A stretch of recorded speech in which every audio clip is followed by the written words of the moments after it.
ये चारों जो हैं ये स्थिर रहने वाले भाव नहीं हैं, ये चारों चलायमान हैं। शब्दों पर ध्यान दीजिएगा। ठाकुर जी का नाम, ठाकुर जी का रूप, ठाकुर जी की लीलाएं और ठाकुर जी का धाम, ये स्थिर रहने वाले भाव नहीं हैं। जहां इनका आवाहन कर दिया जाए ये चारों वहीं उपस्थित हो जाते हैं।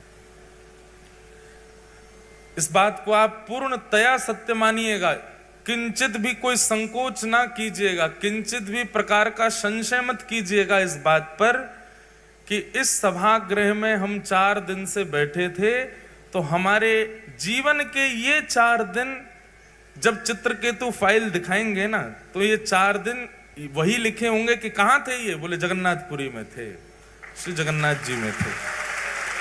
ये हिसार में नहीं थे, ये हरियाणा में नहीं थे, अग्रसेन भवन में नहीं थे, कहां थे, जगन्नाथपुरी में थे।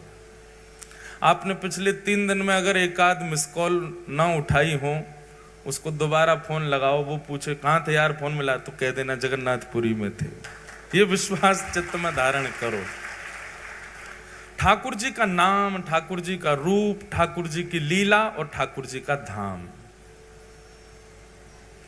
ये 4 स्थितियां प्राप्त होती हैं भक्ति पथिक को। सबसे पहले नाम प्राप्त होगा। नाम प्रदान करके ठाकुर जी हमारी स्थिति का पैमाना देखते हैं कि इसकी स्थिति कैसी है। नाम जापक जब जप करता है तो बार बार यदि उसका मन इधर उधर भटकता है तो ठाकुर जी को भी अनुभव हो जाता है कि अभी स्थिरता नहीं आई है। स्थिरता के लिए ठाकुर जी नाम प्रदान करते हैं।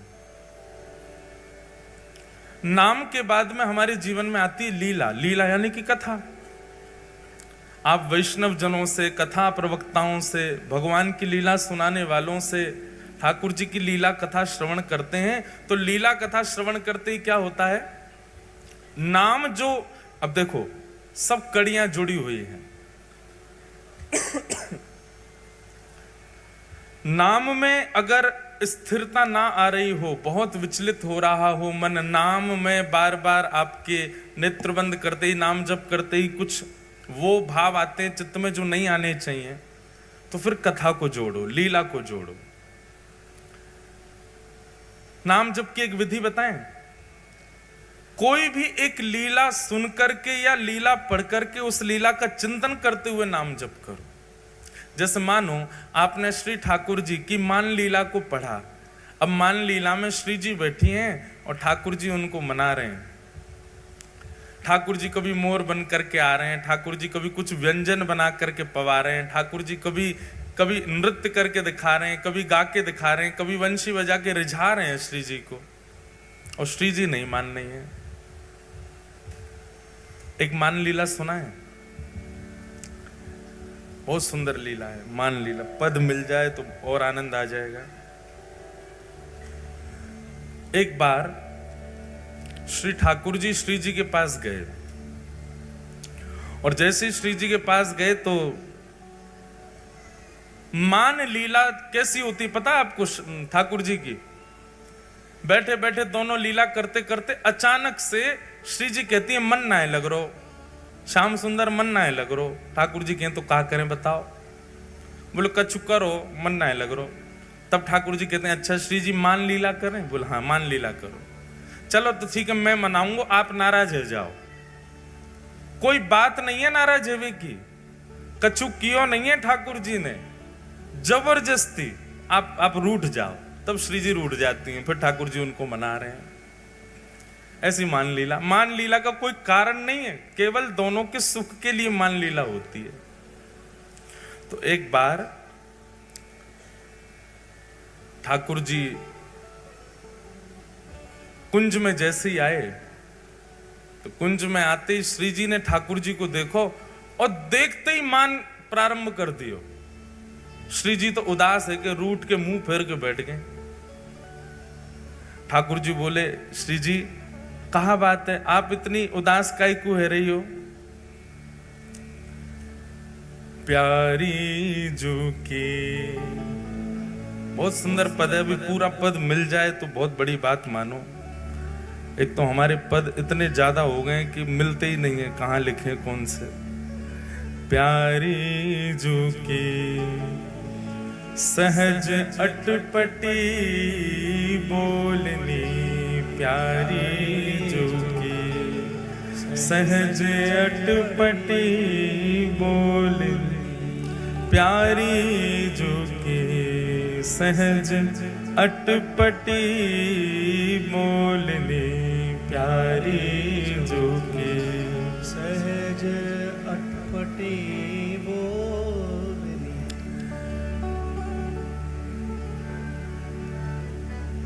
किशोरी जी नाराज है गई हैं ठाकुर जी से। ठाकुर जी कह रहे हैं श्री जी ऐसी मान लीला तो आप कभी ना करो। सब लोग इधर देखो, ध्यान से सुनो। ऐसे मान तो आप कभी ना करो, कहां कारण है आपके मान को?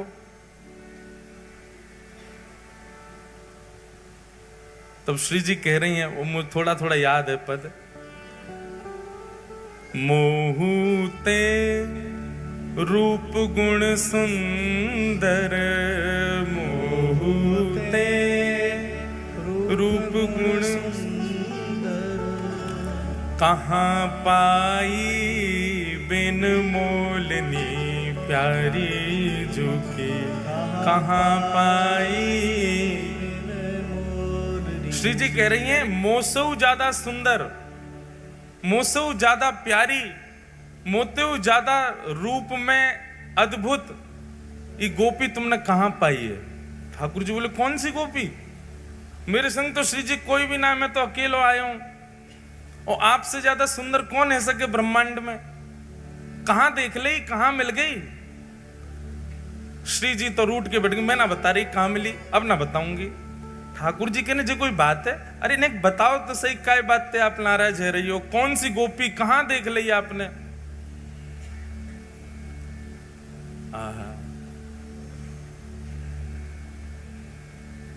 बड़े बड़े नैन अरुण कजरारे, बड़े बड़े नैन अरुण कजरारे, करत मन में किलोलनी, प्यारी जो करत मन में किलोलनी। अरे देखो तो कैसे बड़े बड़े नेत्र हैं, और उन बड़े बड़े नेत्रों में काजल लगा के और आई है, और ऐसी भोली सी भाली सी प्यारी सी ऐसी किलोल कर रही है, मंद मंद मुस्कुरा रही है। ठाकुर जी बोले मैं कहां जाऊं, है कहां जे गोपी, ये दिख कहां रही है आपको? श्री जी बोली मैं ना बता रही, रूठ के बैठ गए। ठाकुर जी बोले श्री जी आपके पांव पड़ूं, आप जो कहो वो करूं, मैं सदा आपको दास बनो रहूंगा। नहीं यूं तो बताओ मान कर क्या बातें रही हो? इतने में ललिता विशाखा आ गई, और विशाखा ललिता सो श्री जी कान में कह रही है काय बात से नाराज? ललिता जी बोली अरे श्याम सुंदर तुम्हें शर्म ना आवे हैं? हमारी श्री जी पूरे दिन आपकी बात निहारते हो, तुम दूसरी गोपीन के पीछे पीछे डोलो। अरे वही तो पूछ रहा हूं, इनके पामन में परो परो कौन सी गोपी, मो नाम तो बताओ, वाको रूप तो बताओ। श्री जी ने फिर देखो ठाकुर जी को बोले इधर आओ बताऊं। जैसे ठाकुर जी समीप आए तो ठाकुर जी ने गले में एक नील मणि पहन रखी, वह नील मणि को उठा करके श्री जी बोली देख ललिता यहां में जो छप रही है गोपी जी है। ललिता जी ने जैसे ही देखो तो वो छप नहीं रही है, नीलमणि के प्रतिबिंब में श्री जी अपने आप को ही देख रही हैं, और अपने आप को देख करके ही कह रही हैं। नीलमणि के प्रतिबिंब में श्री जी स्वयं को ही देख रही हैं और कह रही हैं मोते हु रूप गुण सुंदर कहां पाई बिन मोलिनी, बड़े बड़े नैन अरुण कजरारे करत मन में किलोलिनी, प्यारी जू की सहज अटपटी बोलनी। ठाकुर जी के तो नेत्रन में प्रेमाश्रु भर गए, कंठ से लगा लियो श्री जी को, बोली आप कितनी भोरी हो। अरे श्यामाजू ये मेरी मणि में कोई और गोपी ना है, जे आप अपने ही प्रतिबिंब को देख के अपने ही रूप गुण को बखान कर रही हो। श्री जी बोली हैं सच में जे मैं ही हूं? ललिता विशाखा बोली, हाँ श्री जी आप ही हो, इतनी देर से अपने ही रूप को गुणगान गा रही हो। श्री जी तो ऐसी भोली दौड़ करके गई, हंसन लगी, बोले मैं हूं कैसी भोरी हूं, मुझे पता ही ना चली, मैं अपने ही रूप को वर्णन कर रही इतनी देर से। अब ये लीला आपने सुनी, अब इसी लीला का चिंतन करते करते करते करते चिंतन में मानसी में दो भाव प्रधान होने चाहिए कि एक तो स्पष्ट लीला आपको पता हो, फिर उस लीला में सहचरियों में स्वयं को भी रखो। जैसे ललिता हैं, जैसे विशाखा हैं, जैसे अन्य सखियां हैं, उन सखियों के साथ आप भी वहां उपस्थित हो। और दूसरा ध्यान आपको रखना है कि अपने साथ साथ अपने गुरुदेव को भी उस लीला में रखो, क्योंकि गुरुदेव के बिना आप मानसी में लीला में जाओगे, आपसे अपराध बन जाएगा। हरिदासी परंपरा का तो नियम है कि गुरुदेव भी सखी रूप में आए हैं लीला में, तो गुरुदेव भी विराज रहे। पर आपकी जो भी परंपरा है, आप गौड़िया वैष्णव हो, आप रामानुज वैष्णव हो, आप हरिवंशी हो, आप हरिदासी हो, आप रामानंदी हो, आप जिस भी परंपरा से हो, अपने गुरुदेव को लीला में जरूर रखो। हमारे गुरुदेव एक वृक्ष के नीचे बैठे हैं और लीला हमको दिखा रहे हैं, तब स्वयं सहचरी या सखी या सखा भाव से लीला में प्रवेश करो और फिर नाम जप करो। आपके जप में कभी कोई दूषित भावना आ ही नहीं सकती, ये जप का नियम होता है।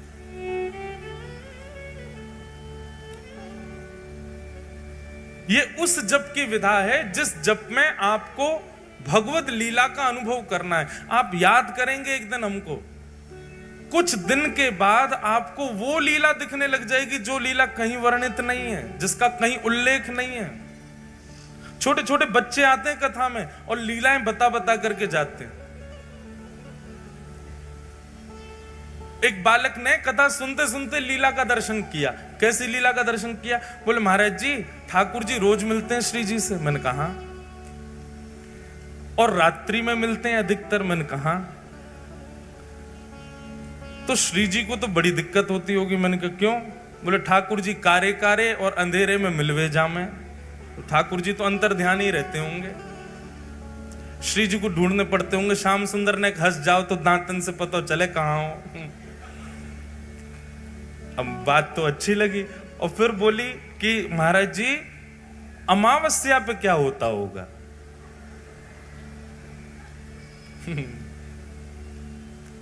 मैंने कहा आपके मन में क्या भाव आया? तो फिर उसने अपना मानसी चिंतन बताया। बोले महाराज जी हमारे चिंतन में ऐसा आया कि ठाकुर जी अमावस्या को मिलने आए तो श्री जी बहुत व्याकुल हो गए कि ठाकुर जी दिख ही नहीं रहे, श्याम सुंदर दिख ही नहीं, दिख रहे हैं नेक नेक दिख रहे हैं। अब ये लाइट चली जाए तो उनकी आंख ही आंख दिखे बस, और तो कुछ दिखे हुआ ही ना। ऐसे कारिया ठाकुर हैं। तो श्री जी ने क्या किया? श्री जी ने जैसे अमावस्या को ठाकुर जी मिलने आए तो श्री जी बेचैन है गई। अब श्री जी बेचैन भई तो श्री जी के मन में जब कोई आर्त प्रकट होता है, जब कोई बेचैनी आती है, तो समस्त प्रकृति श्री जी को प्रसन्न करने में लग जाती है। जैसे प्रकृति को पता चला कि भैया श्री जी उदास है रही हैं, तो सबने जाके पूर्णिमा चंद्रमा से कहा, बोले तुम प्रकट हो जाओ। बोले आज अमावस्या, आज कैसे प्रकट है जाऊं? मुंह को श्राप लगो भयो, एक दिन अंतर ध्यान होनो है मुझे। अरे तू देखना रो श्री जी इतनी व्याकुल है रही हैं। ये उसके मानसिक का चिंतन है, ये लीला कहीं लिखी नहीं है। ये एक बालक की सुनी हुई कथा सुनते सुनते उसके मन में चिंतन आया। तो फिर प्रकृति चंद्रमा से कहने लगे प्रकट हो जाओ, प्रकट हो जाओ। ब्रह्मा जी आ गए। ब्रह्मा जी आकर के बोले नूतन प्रलय हो जाएगा। प्रकृति कभी अपना इरादा नहीं बदल सकती। बोले अब क्या करें? श्री जी को तो हृदय में बेचैनी हो रही है, श्याम सुंदर दिख नहीं रहे। तभी प्रकृति ने क्या किया? खूब सारे जुगनू जानते हैं, उनके पीछे लाइट टिमटिमाती रहती है। ऐसे जुगनू उड़ते हुए श्री जी के सामने आकर के बैठ गए और श्री जी ने जुगनू को देख करके श्री जी प्रसन्न हो गई। अब एक एक जुगनू श्री जी उठा रही हैं और श्याम सुंदर के जा अंग को दर्शन करना चाहे वहां वह जुगनू को हार बना करके, श्रृंगार बना करके धारण करा रही हैं। सिर पर मुकुट में धारण करायो, लड़ में धारण करायो, कानन में धारण करायो, ग्रीवा में धारण करायो, माला में धारण करायो, हस्त कमल के बाजूबंद में धारण करायो, कड़ूलान में धारण करायो, करधनी में धारण करायो, चरणन में धारण करायो और सर्वांगीण श्री अंग पर जुगनू धारण करा करके अब श्री जी ने सामने श्याम सुंदर को खड़ो कियो तो श्याम सुंदर दिखन लगे। श्याम सुंदर दिखन लगे तो श्री जी नृत्य करने लगी, आनंद में भर गई। अब श्याम सुंदर जगमगा रहे हैं और उनको देख करके श्री जी आनंद में नहीं समा रही हैं। तो श्याम सुंदर को प्रकाश अभी धीमो धीमो है, पर श्री जी इतनी आनंद में आ गए कि श्री जी के तन की कांति श्याम सुंदर पर पड़ने लगी और श्याम सुंदर और श्री जी दोनों की कांति बगल में बह रही यमुना जी में पड़ने लगी। जैसे यमुना जी में पड़ी तो दोनों की कांति यमुना जी में पड़ती तो जल में प्रकाश पड़ते ही प्रकाश विपरीत दिशा में जाता है। जैसे ही प्रकाश जमुना जी में पड़ो, जमुना जी से वो प्रकाश आकाश में गयो और दुबके भये अमावस्या के चंद्रमा पर वो प्रकाश जैसे पड़ो तो अमावस्या को शरद पूर्णिमा को चंद्रमा प्रकट है और प्रिया प्रियतम को रास बिहार। जब उस बालिका ने ये मानसी का भाव बताया ना, मन इतना चैन पाया, मन में इतना आनंद हो गया। ऐसे चिंतन हमको क्यों नहीं आ रहे? चैन तो ये हुआ कि चलो कथा सुन करके अब इनके चित्त में मानसी भाव तो आता है, पर बेचैनी हो रही है कि अब हमारे भी आवे कुछ ना कुछ भाव आमे, और आते हैं। कई बार कथाओं में ऐसे ऐसे भाव प्रकट होते हैं जो कहीं नहीं लिखे, कहां से आते हैं? लीलाओं का चिंतन करो, उस लीला में स्वयं को व्यवस्थित करो, पर गुरुदेव के साथ व्यवस्थित करो। गुरु आपके संग रहेंगे तो आपसे अपराध नहीं बनेगा, लीला का विस्तार होगा और नाम जप और तीव्र हो जाएगा और तीक्ष्ण हो जाएगा और श्रेष्ठ हो जाएगा। इसलिए आज के बाद कभी भी नाम जप करो, बिना लीला के नाम जप मत करो। करो चलते फिरते उठते बैठते करो, ठीक है, वो एक नाम की एक विधा हो गई, पर कभी नाम में सुख लेना हो तो लीला के साथ नाम जप करो। तो सबसे पहले ठाकुर जी नाम प्रदान करते हैं गुरु के द्वारा, नाम के बाद नाम लीला प्रदान करता है, और नाम और लीला दोनों का घर्षण जब होता है तब रूप का दर्शन होता है, ठाकुर जी का रूप दिखता है। और जब नाम और लीला के घर्षण से रूप प्रकट होता है तब तीनों के प्रस्तुत होने से धाम की प्राप्ति होती है। कई लोग कहें हमको धाम चाहिए, प्यारी मोहे दीजे वृंदावन वास, प्यारी मोहे दीजे वृंदावन। कैसे मिलेगो? धन के बल पे वृंदावन पहुंच गए। बहुत ध्यान से सब लोग इधर देखो, धन के बल पे वृंदावन पहुंच गए, जमीन खरीद ली, प्रॉपर्टी बना ली, जे वृंदावन बास नहीं है। एक बात हमारी लिख लीजिएगा, आपके परिश्रम से आपको वृंदावन मिले, आपके परिश्रम से आपको पुरी मिले, आपके परिश्रम से आपको धाम मिले, वास भी और कुछ दिन के भ्रमण के लिए भी जाना हो तो भी आप यदि परिश्रम करते हो, आप तिथि निकालते हो, आप टिकट खरीदते हो, तो अभी समझियो कि धाम अच्छे से मिलो नहीं है। लेकिन आपने कोई अथक प्रयास नहीं किया, लेकिन अपने आप योजना, वातावरण, माहौल सब ऐसा बनता चला गया कि आपको जाना ही पड़ेगा और कोई उपचार आपके पास नहीं है। तब ये समझो कि अब धाम मिला है, धाम ने बुलाया है।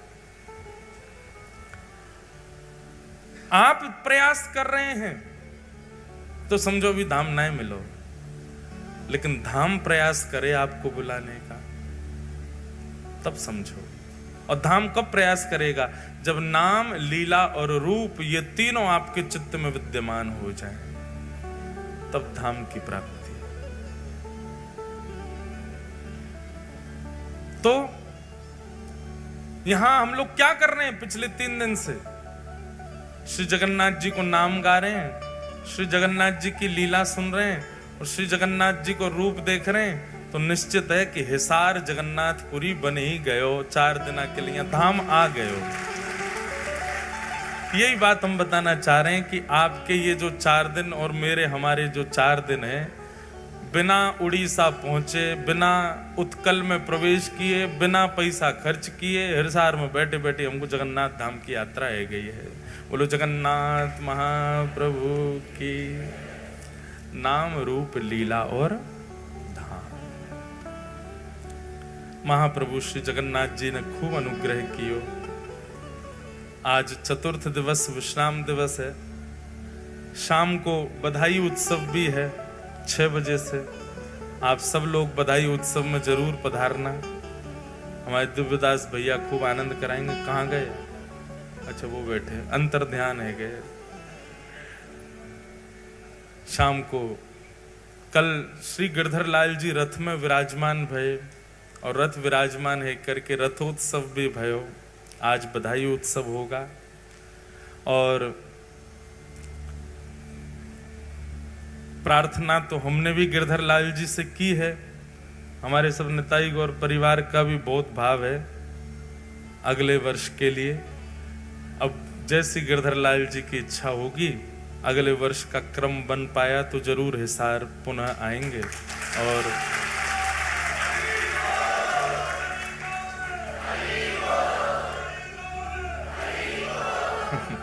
हमने अभी यूं थोड़ी कही है कि हम आएंगे, हम यूं कह रहे हैं, सोचेंगे, विचार करेंगे। नितिन भैया कह रहे हैं 7 दिन की कथा। मुझको वृंदावन जावे को ना मिल लो, आप कह रहे हो हिसार कैसे आऊं? वाह, कितना बढ़िया पत्र आया मेरे पास। नेक नेक आगे आ जाओ। मुझे लगा कोई बहुत विशिष्ट बात होगी। आगे आ जाओ। देखो कहाँ आओगे आगे? अब मंच पे तो आओगे नहीं। नेक नेक खिसक, पीछे वाले खिसक लो भैया नेक नेक। आज तोड़ ही दो बेड़ी को, निकर आओ आगे, ताकत हो तो। बोलो जगन्नाथ महाप्रभु की। तो अगले वर्ष का विचार करते हैं। श्री लाल जी ने एक दिन भी खाली नहीं छोड़ रखा है कि हम सांस लें, वृंदावन चले जाएं। हमारो लाला इतनो अच्छा, एक और बात बताएं, हमारे ठाकुर जी कैसे हैं? गिरधर लाल जी अभी ये थके नहीं है। रोज रात में इनके पाम दबाए जाते हैं, दूध आदि पिवा करके इनको सुवाया जाता है। क्यों कथाएं एक के बाद एक सब लगी हुई हैं, तो इनको बड़ा आराम दिया जाता है कि श्री ठाकुर जी आप थको मत। कहीं ये थक गए, कहीं ये श्रमित है गए, तो एक साथ 4 से 5 कथाएं कैंसिल हो जाती हैं। और जो बेचारे आयोजक होते हैं, कहो तो उनके यहाँ कोई कुछ हो जाए, कोई बीमार पड़ जाएगा, कोई कुछ हो जाएगा, एक साथ 2-3 बार हो चुका है ये। अभी फोन आया, अगली कथा नहीं हो पा रही, वहां पे कुछ ऐसा हो गया, कोई नहीं 1 हफ्ता वृंदावन रहेंगे। फिर दूसरा फोन आया, बोले उसकी अगली कथा भी नहीं हो पा रही, उनके यहाँ ये हो गया, कोई नहीं 2 हफ्ता रहेंगे। उसकी अगली कथा भी नहीं हो पा रही, उनके यहाँ कुछ। फिर पता चलती ओहो लाल जी थक गए, श्रमित हो गए। फिर मैया से कही जाती है वृंदावन में 56 भोग बनाओ, ठाकुर जी को अरोगाओ। और अब 5-6 दिन कुछ नहीं, ठाकुर जी केवल श्रृंगार कराएंगे, आरती कराएंगे, प्रसाद पाएंगे, पौड़ेंगे, आराम करेंगे, तब बैलेंस होती हैं चीजें। अभी थके नहीं है, अभी ठीक हैं, इसलिए चल रही है कथा, सब जगह जा रहे हैं। ज्यादा ना लाल जी थक गए हमारे, कथाएं फिर स्थगित हो जाती हैं। तो श्री लाल जी के ऊपर निर्भर है हमारो आनो नहीं आनो। अगले वर्ष को श्री लाल जी से आप सब प्रार्थना करो कि वे भी अगले वर्ष आवें। और अगले वर्ष यदि हिसार आना हुआ, 7 दिन की तो कह रहे हैं, पर जितने दिन को भी आना हुआ, तो अगले वर्ष वृंदावन निकुंज लीला पर थोड़ी चर्चा करेंगे। ठाकुर जी की अंतरंग निकुंज लीलाएं बहुत प्रिय लगती हैं। एक बार निकुंज सुन लेते हैं ना, तो फिर और कुछ बात ही नहीं है। कई बार निकुंज कथा, निकुंज लीला पर इतनी चर्चा हो जाती है कि फिर अगली कथा करने में मुझको बड़ा श्रम होता है। क्यों? निकुंज में जाके फिर बाहर आना बड़ा मुश्किल है जाए। लेकिन वो निकुंज लीलाएं हैं बड़ी सुंदर, उसमें अधिकारी श्रोता ही रह सकते हैं। और हिसार के सब सुन सुन के पक्के है गए, अधिकारी तो है ही गए। तो अगर बना क्रम तो फिर कुछ निकुंज लीला पर बात चर्चा करेंगे। श्री जगन्नाथ भगवान की। तो महाप्रभु जी की दिव्य लीलाएं सुन रहे हैं। कल हम लोगों ने भक्त चरित्र सुना श्री माधवदास जी का। माधवदास जी पर अनुग्रह ठाकुर जी ने ऐसा अनुग्रह किसी पे नहीं किया जैसा माधवदास जी पे किया। अब तो माधवदास जहां जाते हैं ठाकुर जी संगे ही जाते हैं, श्री जगन्नाथ जी उनके संगे ही निकल पड़ते हैं। ऐसी एक बड़े प्रसिद्ध भक्त हैं जिनका नाम लगभग सबको पता है, सदन कसाई। क्या नाम है? महाप्रभु जगन्नाथ जी की अनंत कृपा इन्होंने प्राप्त की। मैंने पहले ही कथा में कहा है बंधुओं की भक्ति दो लोगों के हृदय में प्रकट होती है, बहुत ध्यान से सुनिएगा। या तो उस भक्त के चित्त में भक्ति का प्रादुर्भाव होता है जिसके चित्त में पूर्व से ही संस्कार विद्यमान है, पूर्व जन्म से ही संस्कारी है।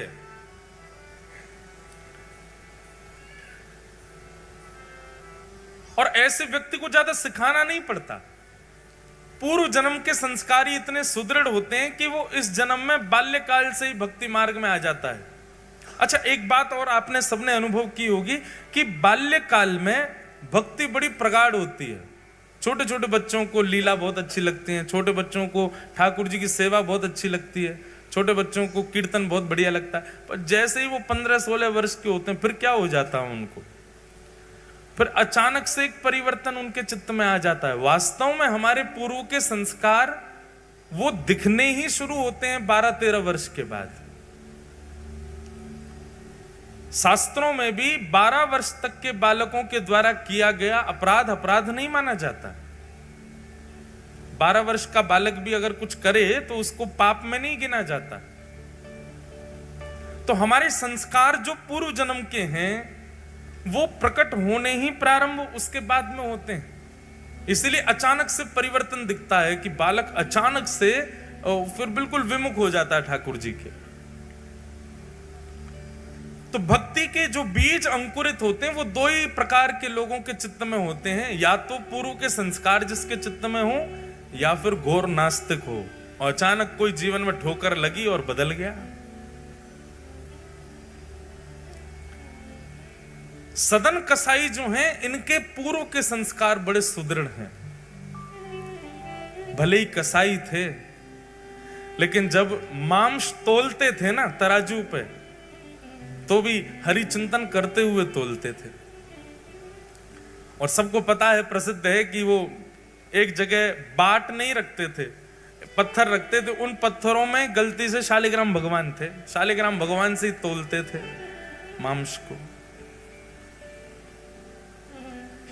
एक दिन एक संत वहां से जा रहे थे और उनकी दृष्टि अचानक से वो तराजू पर पड़ गई। बहुत ध्यान से सुनिए सब लोग, बहुत सुंदर कथा है सदन कसाई की। तराजू में पड़े भाई जब शालिग्राम जी दिखे, नाक पे ऐसे कपड़ा रख के निकल रहे थे और एक बार तो निकले, फिर उन्होंने सोचा ये शालिग्राम जी तो नहीं है। लौट करके वापस आए, पुनः उसके तराजू की ओर देखा तो आकृति और आकृति में जो भाव था, वैष्णव को ना देखते ही पता चल जाता शालिग्राम जी हैं कि नहीं। मैंने कई घरों में देखे हैं पेंटेड शालिग्राम जी होते हैं जो बिल्कुल ही सिलपिल्ले जैसे हों, बिल्कुल ही सपाट महाराज, बिल्कुल ही ऐसे चिकने कि कोई उनमें बिल्कुल भी हल्का सा भी कोई अंश ऐसा ना दिखता हो मानवों के तन जैसा। समझो वो शालिग्राम जी अभी स्पष्ट नहीं है, वो शुद्ध शालिग्राम नहीं है। शालिग्राम जी का तो रूप बिल्कुल जैसे मानव की त्वचा का स्पर्श होता है ना, ऐसा स्पर्श होता है शालिग्राम जी का। देखते ही संत पहचान गए तो शालिग्राम जी। उन्होंने कहा राम राम राम राम, अरे पाप तो तुम करते ही हो मांस बेच करके, ऊपर से शालिग्राम भगवान को तुमने जो है बाट पर रख रखा है तोलने के लिए मांस। तेरे हाथ पांव जोड़ रहे भैया, इनको हमको दे दो, हम इनकी सेवा करेंगे। सदन कसाई घबरा गया, बोले मुझे नहीं पता था ये भगवान है, आप इनको ले जाओ। और संत उनके यहां से शालिग्राम भगवान को ले गए, पंचामृत अभिषेक कराया, चांदी के सिंहासन पर सुंदर तिलक आदि पधरा करके, इत्र आदि लगा करके, माला पधरा के श्री शालिग्राम भगवान को विराजमान किया। 56 भोग लगाए शालिग्राम भगवान के। आरती पूजा करने के बाद में रात्रि का समय दूध भोग लगा करके संत तो शयन में चले गए, ठाकुर जी को भी सुला दिया। संत के हृदय में बड़ी प्रसन्नता कि अब मैं ठाकुर जी को कहीं से रेस्क्यू करके लाया हूं, सही जगह आ गए अब ठाकुर जी। अर्धरात्रि का समय हुआ, ठाकुर जी स्वप्न में रोते भय आए, नेत्रों में अश्रुपात हो रहे हैं, उदास चित्त है। ठाकुर जी स्वप्न में आए संत के। संत कहने लगे, बोल भगवान आप इतने उदास क्यों, इतने अप्रसन्न क्यों हो? सिंहासन में कुछ कमी है? आपकी प्रसादी में कोई कमी छोड़ दी क्या? मैंने सेवा ढंग से नहीं की क्या? माला में सुगंध ही नहीं थी क्या? प्रसाद में स्वाद नहीं था क्या? क्या बात है ठाकुर जी, आप इतने उदास क्यों हो? ठाकुर जी नेत्रों में अश्रु भरे और संत से कहते हैं, मुकु सदना की याद आ रही है, मुकु सदन की याद आ रही है। संत उठ करके बैठ गए और ठाकुर जी से कहने लगे, जय जय,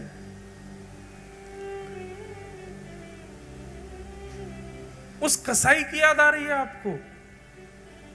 वो मांस विक्रय करता है और मांस का तोलना आपसे करता है। भाई तुला दान अन्न का सुना है, तुला दान हमने व्यंजनों का सुना है, तुला दान सुंदर सुंदर वस्तुओं का होता है, रत्नों का होता है। वो मांस का तुला दान करता है आपसे और आपको उसी की याद आ रही है। क्या अच्छा लगता है आपको सदन के यहां? आपको दुर्गंध नहीं आती? मांस विक्रय करता है वो। ठाकुर जी कहते हैं वो सब बात अलग है कि मांस विक्रय करता है, जैसा भी है, जो भी उसके गुण संस्कार, उसका जो भी कुछ है, वो सब बात एक अलग है। पर जब वो तराजू उठाता है ना, और तराजू उठाते ही जैसे ही मैं लुढ़कता हूं इधर उधर, वो लुढ़कने में मुझे बहुत सुख मिलता है। उसके तराजू में लुढ़कने में जो सुख है ना, वो सुख तो ब्रह्मांड में नहीं है, वो सुख तो वैकुंठ में भी नहीं है। मुझे उसके तराजू में लुढ़कने में बहुत सुख मिलता है। और मैं जब लुढ़कता हूं तो वो मुझे देख करके जब प्रसन्न होता है ना, तो मुझे बहुत खुशी होती है। तो मुझे तुम वापस वहीं छोड़े आओ, मुझे उसी के पास रहना है।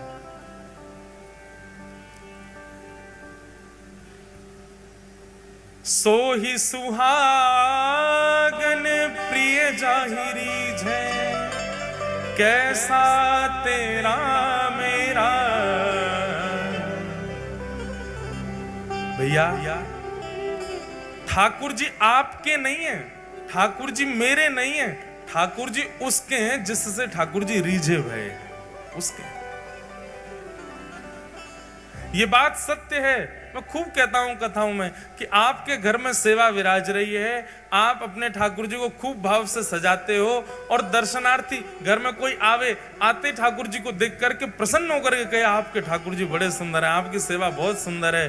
तो बस ये समझ जाइए कि आपके लाल जी आपसे बड़े प्रसन्न हैं, आपसे बड़े खुश रहे मैं ठाकुर जी। क्योंकि उनकी प्रसन्नता नहीं होगी तो आप वस्त्र भी धारण नहीं करा पाओगे ठाकुर जी को। वो प्रसन्न हैं, इसलिए नित्य तैयार होते हैं। हम सेवा के लिए आपको बहुत स्पष्ट रूप से कह दें,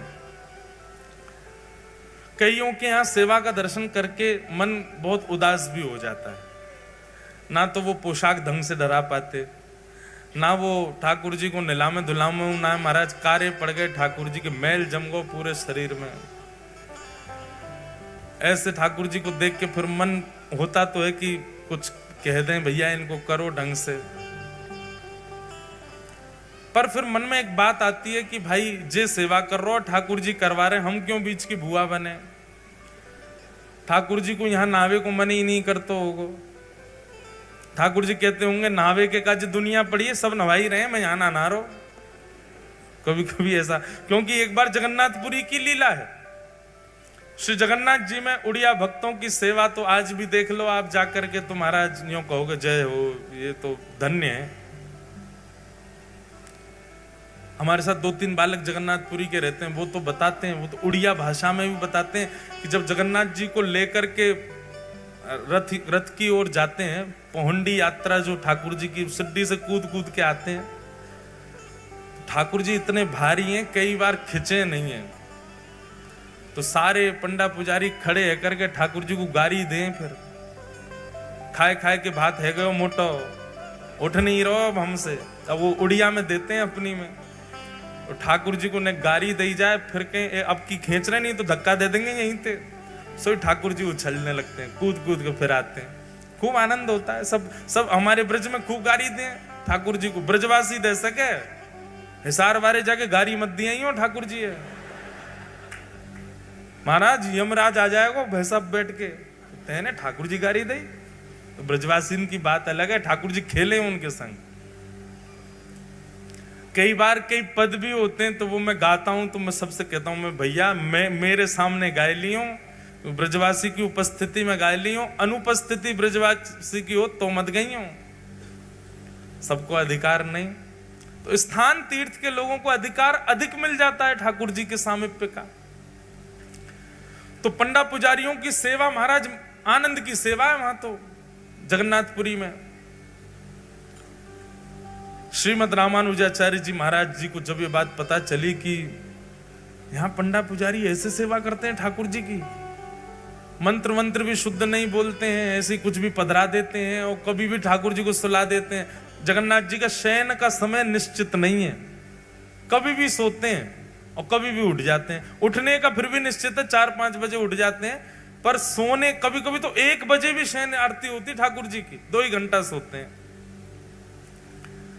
रामानुजाचार्य जी बोले ये नियम उचित नहीं है, हम अपने शिष्यों सहित जाएंगे और जगन्नाथ जी की नई सेवा प्रणाली का व्यवस्थित करेंगे। और रामानुजाचार्य जी अपने 5000 शिष्यों के साथ जगन्नाथपुरी पहुंच गए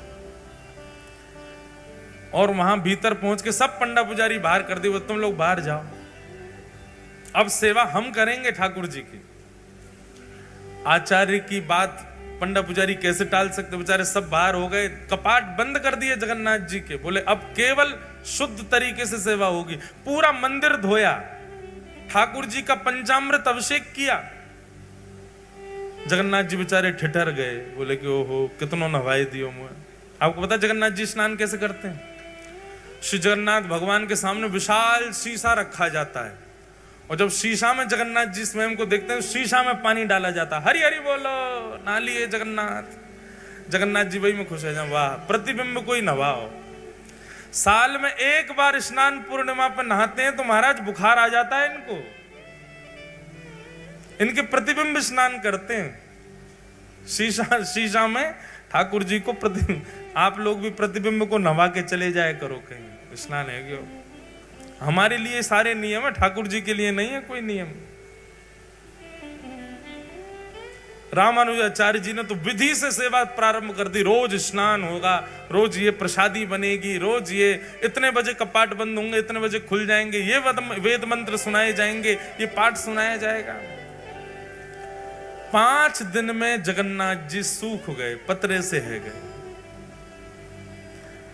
आचार्य चरण सो बोले, रामानुजाचार्य जी सो बोले, आप दक्षिण में हमारी सेवा करते तो हैं, आप वहीं सेवा कर लिया करो ना, यहाँ हमको इनके मुताबिक करवाने तो। बोले आप बिल्कुल शांत रहिए, हम आचार्य हैं, हमारी आज्ञा आपको माननी पड़ेगी। ठाकुर जी चुप हो गए, ठीक है भाई क्या कहें।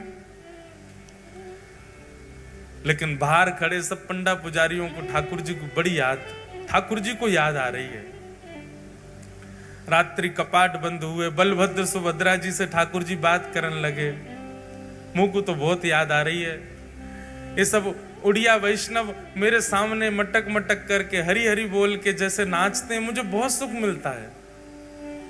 ये जैसे भी हैं, ये जैसी सेवा करते हैं, मुझे वो भाती है, मुझे वो बहुत प्रिय लगती है।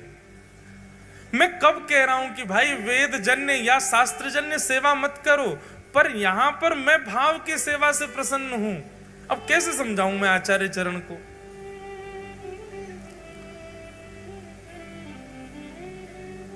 अच्छा, ठाकुर जी ज्यादा इसलिए भी नहीं बोल पा रहे कि बलराम जी जो हैं यही तो रामानुजाचार्य हैं, शेषावतार है रामानुजाचार्य। अब ज्यादा कैसे बोले जब बगल में ही तो बैठे हैं। तब अर्धरात्रि का समय, सब सो रहे थे। ठाकुर जी ने गरुण जी को बुलाया, द्वार पर बैठे, इधर आओ। तो जी जय जय आज्ञा। बोले काम करो, विशाल स्वरूप धारण करो, इतने बड़े पर कर लो, सोते हुए रामानुजाचार्य जी उनके सबरे शिष्यन को ले जाके दक्षिण छोड़े आओ और द्वार खोल दो हमारे। रात्रि गहरी निद्रा में सोए थे सब आचार्य चरण और सारे शिष्य। गरुण जी महाराज पहुंचे और तनिक तनिक से किसी को पता नहीं चले, चुपचाप सबको उठा करके अपने पंख पर धारण कर लियो, पीठ पर धारण कर लियो और श्री जगन्नाथपुरी से उड़ करके गए दक्षिण भारत में। श्रीरंगम में जाकर के सबको खटिया सहित उतारे आए, खटोला सहित ले गए थे और वहां पर सबको सुला करके लौट करके आए। द्वार खोल करके फिर से सबरे पटना पुजारी भीतर कर लिए। जगन्नाथ जी झूमन लगे, बोला अब सुख है, अब बढ़िया ये सबरे आ गए फिर से। यहां रामानुजाचार्य जी सवेरे सवेरे जैसे नेत्र खुले, स्थान ही बदल गए, द्वारी बदल गए, खिड़की बदल गई, वातावरण बदल गया, सब कुछ बदल गया। और बाहर आकर के जब देखा, पूछने लगे आपस में, अफरा तफरी मच गई, कहां आ गए हम? तब किसी ने बताया वो तो श्रीरंगम है। रामानुजाचार्य जी के प्रेमाश्रु प्रकट हो गए और प्रेमाश्रु प्रकट हो गए, दौड़ करके गए। श्रीमन नारायण भगवान शेष शैया पर पौड़े थे, जाकर के उनको हृदय से लगा लिया।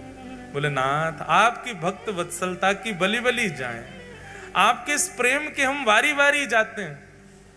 अरे स्वयं ने वेदों में, स्वयं ने शास्त्रों में इतने नियम बना दिए अपनी सेवा के, लेकिन प्रभु आप तो भाव के भूखे हैं। वहां भाव से आपकी सेवा करते हैं सब वैष्णव जन, वही आपको प्रिय लगती है। विराजो, ऐसे ही विराजे रहो, जैसे उन वैष्णवों को प्रिय लगता है वैसे आप सेवा स्वीकार करो। आ जाए कुछ पता नहीं है। पहले मैं टोक देता था घर में जाके, ऐसे सेवा मत करो। फिर इन कथाओं के बाद में अब मुझे लगता है नहीं, शायद इनकी इच्छा ही ऐसे रहने की होगी, रहने दो। पर हाँ, कहीं ज्यादा ही अनीति होती है तो फिर मैं कह ही देता हूं, मैंने यार चना चनोरी तो भोग मत लगाओ, भोग तो लगाए करो ढंग से। ठाकुर जी के नेत्रन के नीचे मैल जमको ने नवाए तो दे करो। थोड़ा बहुत कहते हैं, ज्यादा नहीं कहते। तो सदन कसाई के यहां ठाकुर जी को लुढ़कवे में सुख मिलता है। संत हृदय से लगा करके शालिग्राम भगवान को सदन कसाई के पास गए। सदन कसाई ने चरणों पर बोले मुझे क्षमा कर दें, आपने जब से कल से बताया मुझे नींद ही नहीं आई कि मैं कितना बड़ा अपराध कर रहा था। संत ने जाकर के कहा, सदन तुम कितने भाग्यशाली हो। बोले क्यों? पूरी बात बताई मैंने। तो ऐसे सेवा करके ठाकुर जी को बढ़िया व्यवस्थित किया। रात्रि में स्वप्न में ठाकुर जी आए और ठाकुर जी के प्रेमाश्रु छलक रहे थे। और ठाकुर जी कह रहे थे मुझे तो सदना की याद आ रही है, मुझे तो उसी के पास रहना है। ये बात सुनकर के इतना रोए सदन कसाई, इतना रोए। बोले मैं तुच्छ प्राणी, मैं पापी प्राणी, मैं अभागा व्यक्ति, मैं अयोग्य व्यक्ति, मैंने अपने जीवन में कुछ अच्छा नहीं किया। मेरे लिए ठाकुर जी इतने श्रमित हुए, मेरे लिए ठाकुर जी आपकी निद्रा में आकर के रुदन करने लगे।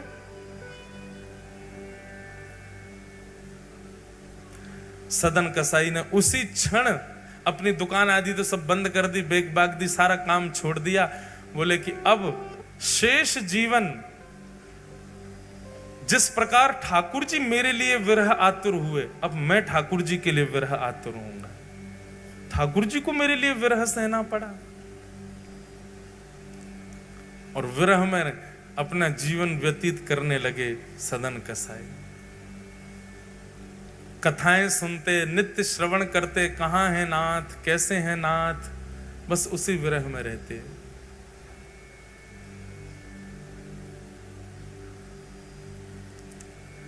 एक दिन जिस गांव में सदन कसाई रहते थे, उस गांव की कुछ टोलियां जा रही थीं जय जगन्नाथ घोष कर रहे थे। सदन कसाई ने पूछा, आप सब कहाँ जा रहे हो? बोले, महाप्रभु श्री जगन्नाथ जी विराज रहे हैं उड़ीसा में, उनके दर्शन करने के लिए जा रहे हैं। सदन कसाई ने कहा, आपकी आज्ञा हो तो मैं भी चल दूं साथ में। सब जन बोले अब दो चारों ने तो हाँ किया, बाकी सब उसको हीन भाव से देखने लगे। ये तो कसाई है, ये तो ऐसा है, ये हमारे संग चलेगा, इसका स्पर्श होगा, पानी छू देगा, अन्न छू देगा, हम कैसे पाएंगे? उन सबके बीच में होने वाले उस प्रतिकार को सदन कसाई ने बुरा नहीं माना, बल्कि अच्छा माना। एक बात हमारी बहुत ध्यान से सुनना बंधुओं, कभी यदि वैष्णव भक्त को जीवन में प्रतिकार सहना पड़े, कभी वैष्णव भक्त को अपने जीवन में किसी से अपमान सहना पड़े, तो उस अपमान को, उस प्रतिकार को आप ठाकुर जी का आशीर्वादी समझो। ये बात हम कह रहे हैं, मंच से आप सुन रहे हो, पर इसको फॉलो कोई नहीं करेगा। प्रतिकार होते ही आप सबको क्रोध आ जाएगा, एक बार को हमें भी आ सकता है, पर हम मंच से कह रहे हैं, हमको भी प्रयास करना चाहिए, आपको भी प्रयास करना चाहिए। वैष्णव भक्त को प्रतिकार यदि होता है तो प्रतिकार का रूप क्या होता है, ध्यान से सुनना। हम सबके जीवन में जब से भजन आता है, जब से ठाकुर जी आ जाते हैं, जीवन एक पवित्र जैसा हो जाता है, जीवन में योग्यताएं आ जाती हैं। पर हमारे जीवन में, हमारे चित्त में, हमारे प्रारब्ध में कहीं ना कहीं हमारे दोष विद्यमान होते हैं, जो दोष हमारे भजन करने से भी नष्ट नहीं हो रहे। जैसे कईयों का क्रोध नष्ट नहीं हो रहा, कईयों का भजन करने के बाद भी मोह नष्ट नहीं हो रहा, कईयों का भजन करने के बाद भी लोभ नष्ट नहीं हो रहा। व्यक्ति यदि भजन के मार्ग में है और उसका कोई दोष नष्ट नहीं हो रहा, और उस समय कोई भजनानंदी या कोई वैष्णव या कोई धाम निवासी उसका प्रतिकार कर दे, उस प्रतिकार में इतनी सामर्थ्य है कि आपका दोष नष्ट हो जाएगा, अगर आपने उसको सह लिया तो। दो बातें हैं, सह लिया तो आपका दोष नष्ट हो जाएगा, और नहीं सहा तो वो दोष और प्रगाढ़ हो जाएगा। या हमारे भैया वृंदावन में यदि कोई आपको दारी को कह दे तो खुश है जाएंगे, अब हमारा दोष नष्ट हो जाएगा। वृंदावन में कोई धक्का दे दे, जगन्नाथपुरी में कोई आपको कोहनी मार दे, कोई आपको गारी दे दे, धाम निवासी या भजनानंदी, तो अब समझ जाइयो कि आपका जो दोष अति भजन से नष्ट नहीं हुआ, वो इसके प्रतिकार से नष्ट हो जाएगा। बस उसको सह लेना। सम्मानम कलयाति घोर गरलम नीचपमानम क्षुधा, श्री राधा मुरली रवो ब्रज सखे वृंदावनम मत्यज। सम्मान की इच्छा भक्त को नहीं होनी चाहिए, और कोई अपमान कर दे तो उसको सिर पर धारण कर लो, उसको स्वीकार कर लो। बस प्रतिकार में विचलित मत हो। हमको राधा रमन जी गए, हम राधा वल्लभ जी गए, वहां के पुजारी जी ने हमको डांट दिया, वहां के लोगों ने हमारे साथ ऐसा व्यवहार कर दिया, बिहारी जी में महाराज जी अच्छा नहीं लगता, बिहारी जी में ऐसा कर दिया। क्यों आप इतनी शिकायत करते हो वृंदावन की या किसी भी धाम की? कभी शिकायत मत करो। उस प्रतिकार को आप चिकित्सा मान करके सहन करो। चिकित्सा में कभी भी आपके सुख का विचार नहीं होता, आपको कष्ट ही दिया जाता है। इंजेक्शन लगने में कभी ऐसा अनुभव होता है कि नहीं ये तो बहुत अच्छा लग रहा है, ऐसा लग रहा है मखमली गद्दा छुपाया जा रहा हो? नहीं, आपको श्रम होगा ही। श्रम होता है, चिकित्सा तभी होती है। इसीलिए प्रतिकार को आप चिकित्सा मानो।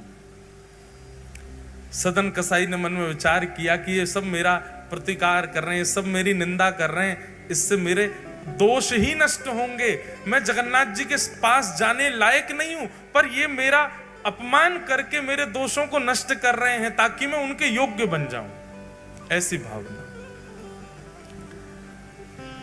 पूरी मंडली सब जा रही थी जगन्नाथ जी की जय जयकार करते हुए। अब जिस मार्ग पर सब वैष्णव चल रहे थे, सदन कसाई उस मार्ग को छोड़ के मार्ग से नीचे, जहां पर कीट कंकड़ पत्थर और कांटे पड़े हैं, वहां चल रहे हैं। बोले मैं इतना योग्य थोड़ी इनके पीछे चलूं।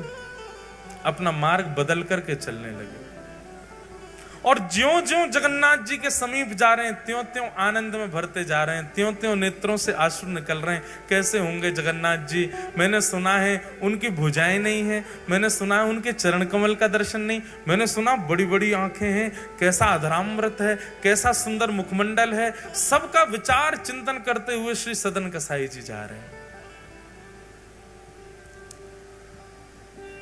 सदन कसाई एक नगर में पहुंचे और उस नगर में रात्रि विश्राम करने के लिए एक घर के बाहर ही दरी बिछा करके लेट गए।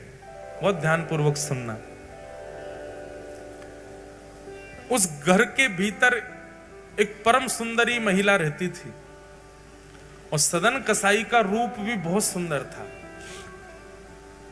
ठाकुर जी परीक्षा ले रहे हैं, पहले प्रतिकार करवाया, अब परीक्षा ले रहे हैं। इतनी रुकावटें किसी को अगर धाम जाने में नहीं आती हैं तो समझ जाओ कि ठाकुर जी ने बुलाया हो नहीं है, जबरदस्ती जा रहे हो। ठाकुर जी बुलावेंगे तो उथल पुथल होती ही रहेगी। सदन कसाई लेटे हैं और तभी अटारी से उस महिला ने सदन कसाई को देखा। उनका सौंदर्य देख करके महाराज आकर्षित हो गए। उसने सदन कसाई की ओर कुछ इशारा किया और सदन कसाई ने देख करके, सदन जी ने देख करके एक बार तो उसको अनदेखा किया, दूसरी बार देखा तो उसने फिर कोई इशारा किया। तो सदन जी ने ऐसा कुछ इशारा किया कि उस कन्या को, उस महिला को यह लगा कि ये मुझे कह रहा है कि तू विवाहिता है, पहले अपने पति को मार तब मैं रहूंगा तेरे साथ। उस मन चली महिला ने तुरंत गई और जाकर के अपने पति का वध कर दिया, मार दिया। विषय जब आपके चित्त में प्रगाढ़ हो जाता है ना, एक बात भगवान गीता में कहते हैं, ध्यायतो विषयाम पुंसः संगेषु उपजायते। ठाकुर जी कह रहे हैं कि विषय का ध्यान ज्यादा बुरा है। इतना बुरा विषय भोगना नहीं होता, विषय का भोग तो बहुत बाद में होता है, पर विषय की स्मृति करना, विषय का ध्यान करना, वो बहुत बुरा है। साधक को विषय स्मृति नहीं करनी चाहिए, विषय का चिंतन नहीं करना चाहिए। बहुत ध्यानपूर्वक सुनिएगा। विषय चिंतन जब हम करते हैं और उस समय विषय जो विकार हमारे चित्त में, मस्तिष्क में प्रकट करता, वो ज्यादा बुरे हैं, वो ज्यादा पापजन्य होते हैं।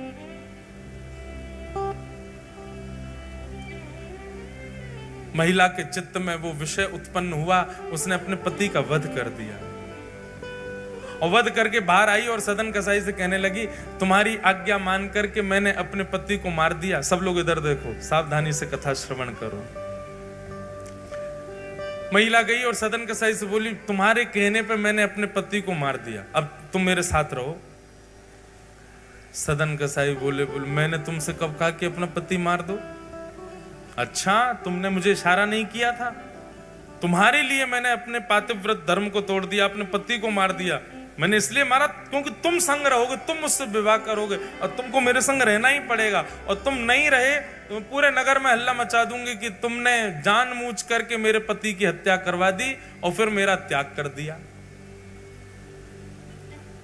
सदन जी तो मंद मंद मुस्काने लगे, बोले, ठाकुर जी, प्रतिकार सहन करने के लिए मैंने स्वीकार किया था कि मैं प्रतिकार सहन करूंगा, पर मुझे नहीं पता था कि आप इतना बड़ा प्रतिकार करवा दोगे।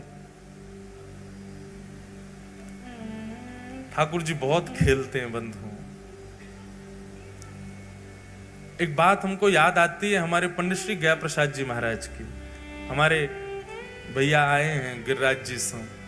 कल आप कह रहे थे कि पंडित जी महाराज के उत्सव में भैया जी एक बार गिरिराज जी में कुछ प्रसंग रखो। हमारे प्रथम श्रोता हैं पंडित श्री गया प्रसाद जी महाराज, जो सबरी कथा सुनते हैं सामने बैठ के। आपकी गोद में ठाकुर जी खेलते थे, साक्षात श्याम सुंदर और किशोरी जी प्रकट होके लीला करते थे। पंडित जी महाराज की एक बात बहुत ध्यान से सुनना। पंडित जी से किसी ने कही, बोले, बाबा जीवन में बहुत कष्ट आ गए, ठाकुर जी कष्टों पे कष्ट दिए जा रहे हैं, क्या करें? परिवार विपरीत हो गया, कार्य विपरीत हो गया, समाज विपरीत हो गया, ठाकुर जी ने इतने कष्ट दे दिए, अब क्या करें बाबा? तो पंडित जी महाराज प्रसन्न मुद्रा में उत्तर देते, भैया जे कन्हैया है ना, जाके खेलवे की बड़ी आदत है, जे हमारे संग खेलो करे, ब्रजभाषा ही बोलते थे शुद्ध, जे हमारे संग खेलो करे, जे कष्ट ना है, जे कन्हैया खेल लो है हमारे संग में। लाला चिंता या बात की मत करे कि जीवन में कष्ट क्यों आ रहे हैं, भले ठाकुर जी तो यूं कह दे, अरे लाला तू को जितनो खेलना हो तो उतनो खेल ले, हमें कोई चिंता नहीं, पर हमको एक वचन दे। बोले कहा, खिलौना में ही रहना चाहिए, खिलौना नहीं बदलियो लाला कभी, खिलौना सदा मुंह को ही रखियो। लाला कहीं तेने खिलौना बदल लियो और मुंह को किनारे पटक दियो। अच्छा देखो, बालक जिस खिलौने से खेलता रहता है वही खिलौना बार बार टूटता है, और जिस खिलौने का त्याग करता है वो सुरक्षित खड़ा ही रहता है कोने में। जो समझो पूर्व सुरक्षित है, बिल्कुल बढ़िया है, कोई जीवन में तुम समझिए कोने धरो भयो खिलौना है। रोज रुदन होता है, रोज परेशानी होती है, रोज विपत्ति आती है, रोज थक जाते हो, रोज ठाकुर जी के आगे कहते हो क्यों ऐसा, तो समझ जाओ तुम प्रिय खिलौना हो, ठाकुर जी रोज खेल रहे हैं आपके साथ, रोज खिला रहे हैं। आज ही श्री जगन्नाथ जी से प्रार्थना करो, हे जगन्नाथ प्रभु, आप कितना भी खेल खेलो पर वचन दे के खेलो कि खिलौना मैं ही रहूंगा, खिलौना नहीं बदलना चाहिए। पंडित जी महाराज की वाणी, पंडित श्री गया प्रसाद जी महाराज। तो वही बात आ गई, सदन कसाई बोले जय जय खेल रहे हो, पहले प्रतिकार करवाया अब अपमान करवा, ठीक है आप खेल लो लेकिन वचन दो मेरे संग ही खेलना और किसी के संग नहीं। लेकिन सदन कसाई ने उस कन्या को स्वीकार नहीं किया, बोले तुम जो अपराध देना चाहो, जो दंड देना चाहो मुझे स्वीकार, पर तुम्हारे साथ नहीं रहूंगा मैं। कन्या ने हल्ला मचा दिया, पूरे नगर इकट्ठा हो गया, सब पकड़ करके सदन जी को राजा के पास ले गए और राजा से जाके कहा कि इसने इनके पति का वध कर दिया, ये कह के कि मैं संग में रहूंगा, और अब इस कन्या का भी त्याग कर दिया। राजा ने सदन कसाई से कहा क्यों भाई तुमने ऐसा किया? सदन जी हंसने लगे, बोले कि मैं क्या कहूं, क्योंकि मेरे पक्ष को मैं रखूं उसके लिए सबूत इकट्ठे करने पड़ेंगे और इतना मुझ पर समय नहीं है। आपको जो दंड देना है वो दंड दे दीजिए, पर बस एक चीज मेरी मानना, मृत्यु दंड मत देना। कागा सब तन खाइयो, मेरो चुन चुन खाइयो मांस, दोने नामत खाइयो, मोहे पिया मिलन की आस। सदन कसाई रोने लगे, आपको जो दंड देना है मुझे स्वीकार है, पर मुझे मारिएगा नहीं। मुझे मृत्यु का भय इसलिए नहीं कह रहा, मैं अपने नाथ से मिलने जा रहा हूं, एक बार उनको देख तो लूं, कहीं उनको देखे बगैर मेरे प्राण निकल गए तो फिर मैं कैसे जीवित रहूंगा।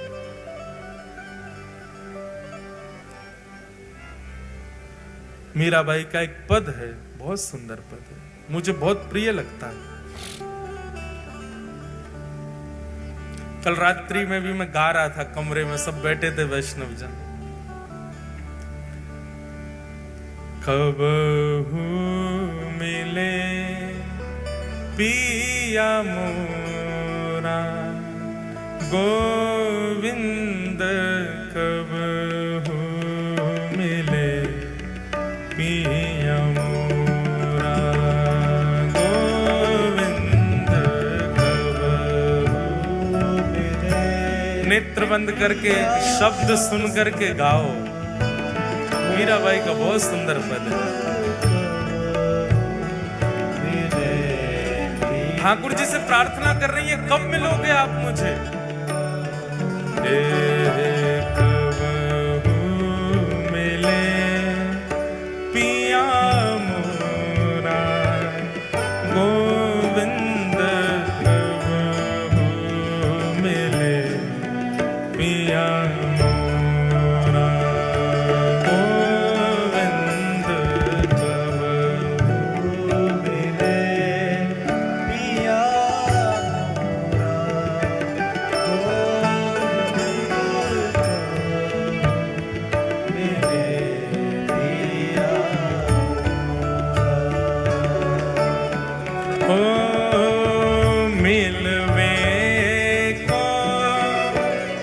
मोहे चाव घनेरो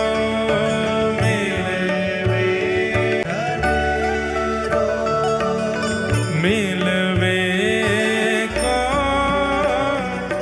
मोहे चाव घनेरो मिलवे मोहे चाव घनेरो हो कब देखूं मुख तोरा गोविंद कब देखूं मुख तोरा गोविंद कब मिले पिया पिया पिया गोविंद कब मिले पिया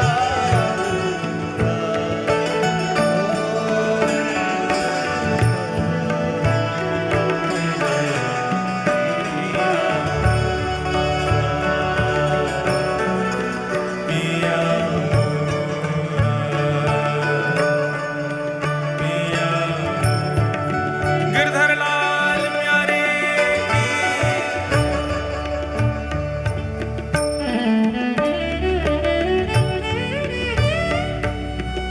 मीराबाई गा रहे हैं।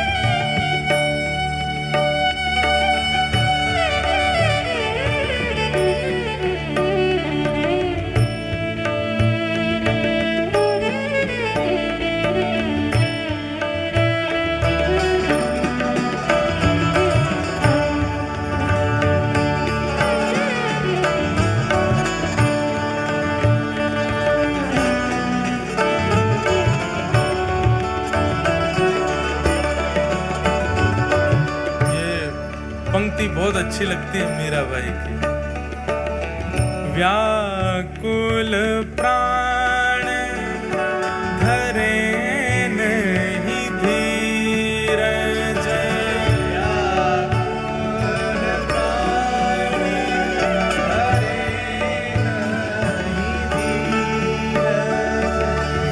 व्याकुल प्राण धरे नहीं धीरज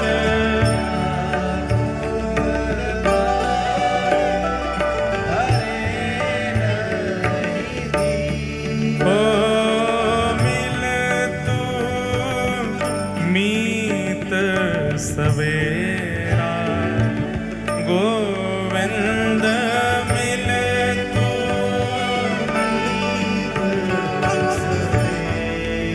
मीराबाई की स्थिति कैसी है? मीराबाई हर रात्रि में ऐसी स्थिति ऐसी अवस्था में पहुंच जाती है कि प्राण अब रुक ही नहीं पाएंगे, पर एक आश कि शायद कल की सुबह की सूर्य किरण में शायद श्याम सुंदर मिल जाए, रोज अपने प्राणों को बचा लेते। मीराबाई की स्थिति तो रोज ऐसी हो जाती है कि बस अब जीवित नहीं रह पाऊंगी मैं श्याम सुंदर के बिना, पर फिर भी एक विश्वास चित्त में प्रकट हो जाता है। गजेंद्र को भी तो मिले थे, भक्त प्रहलाद को भी तो मिले हैं, ध्रुव को भी तो मिले हैं, इसका मतलब ठाकुर जी के मिलने का स्वभाव है, मुझे भी तो मिल सकते हैं। और फिर से अपने प्राणों को जीवित रखती है। मिल तू प्रीत सवेरा गोविंद मिल तू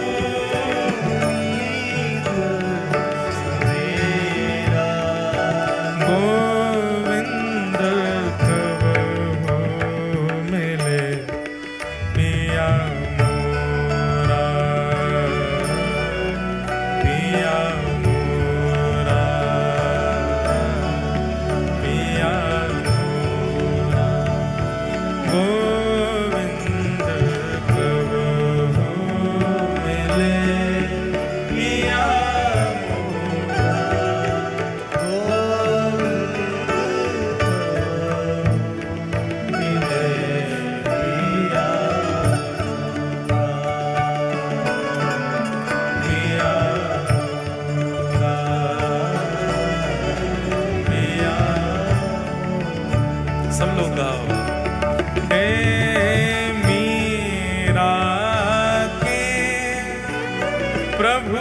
गिरधर नागर मीरा के प्रभु गिरधर नागर मीरा के प्रभु गिरधर नागर मीरा के प्रभु गिरधर नागर हे गिरधर नागर नटवर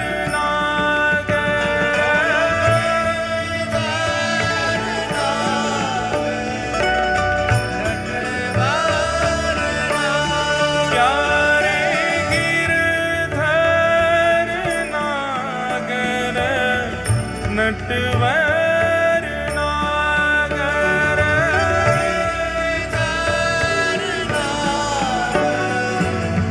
नटवर नागर ओ मीरा के प्रभु गिरधर नागर मीरा के प्रभु गिरधर नागर ओ ताप तपन बहु तोरा गोविंद ताप तपन बहु तोरा गोविंद कबहु मिल पिया मोरा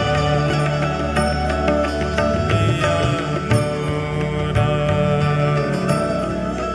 पिया मोरा गोविंद कबहु मिले पिया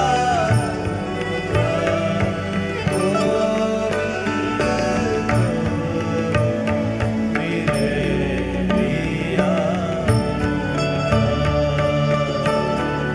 पिया मोरा पिया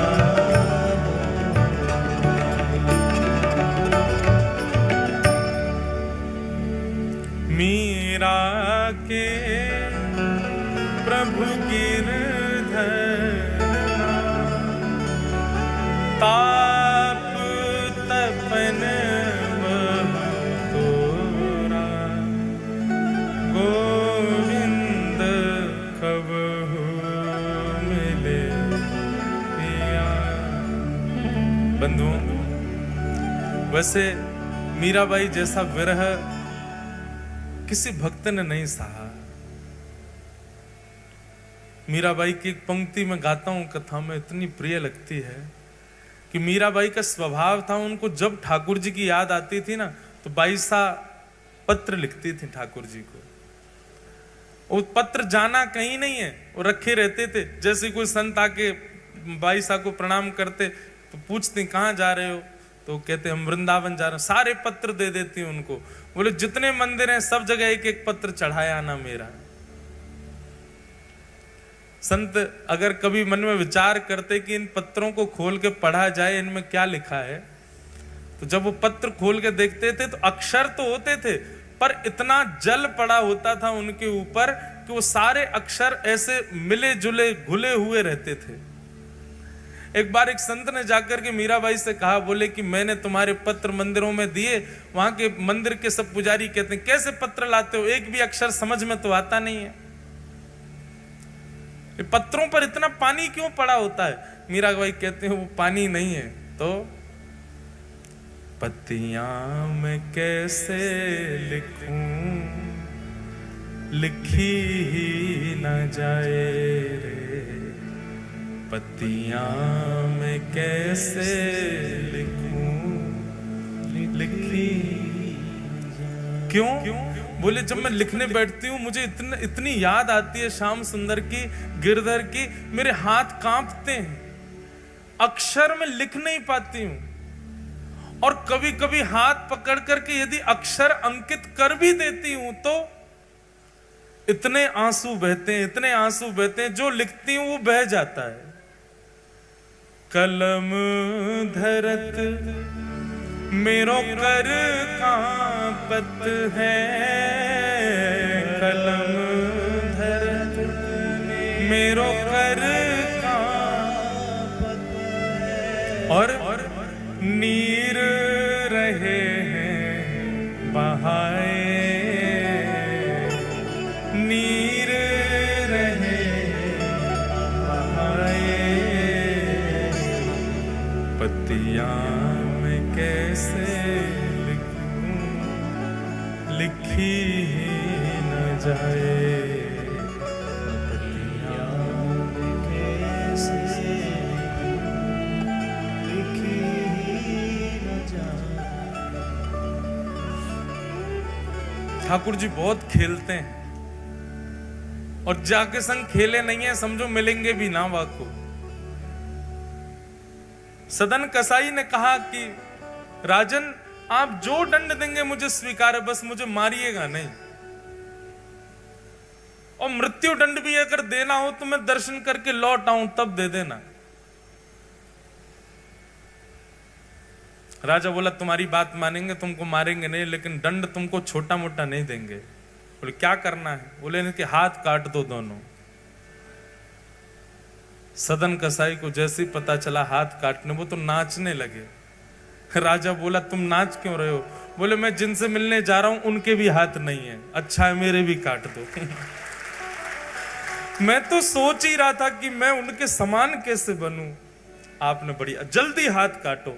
खुशी खुशी सदन कसाई ने अपनी भुजा कटवा ली, और भुजा कटवा करके बोले नाथ अब मुझे विश्वास है कि आप मुझे बुला रहे हो, क्योंकि आपने अपने जैसा रूप प्रदान कर दिया आप मुझे। हाथों से रक्त बह रहा है, कोई चिकित्सा नहीं हुई है, और सदन कसाई चल पड़े जगन्नाथ की ओर। रोते जा रहे हैं, बिलखते जा रहे हैं, गिर जाते हैं, चलते चलते इतनी कमजोरी आ गई है कि महाराज स्थिति वर्णन नहीं की जा सकती सदन कसाई की। जैसे ही नीलाचल धाम में प्रवेश करने लगे, सब वैष्णव जन चलते चलते अब दौड़ने लगे। बोले आ गया नीलाचल धाम, आ गया जगन्नाथपुरी धाम। देखो नीलाचल पर्वत पर कैसा सुंदर सुशोभित भगवान श्री जगन्नाथ जी का मंदिर, दूर से ही जगन्नाथ जी का मंदिर दिखने लग जाता है।